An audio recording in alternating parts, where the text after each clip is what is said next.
Ассалаумағалейкум, 11-ші тамыз. Так,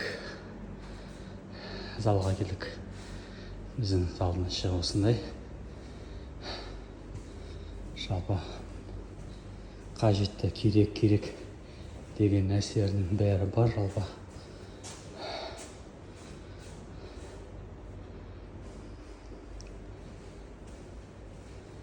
Так, мына жерде бізде футбол алаңы бар ғой.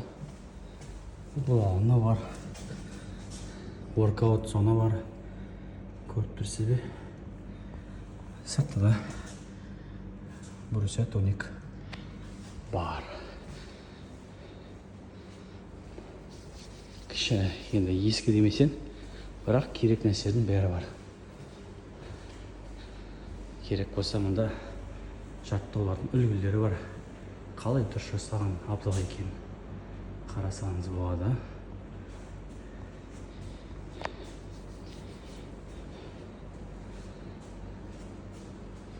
Күш көп болсын.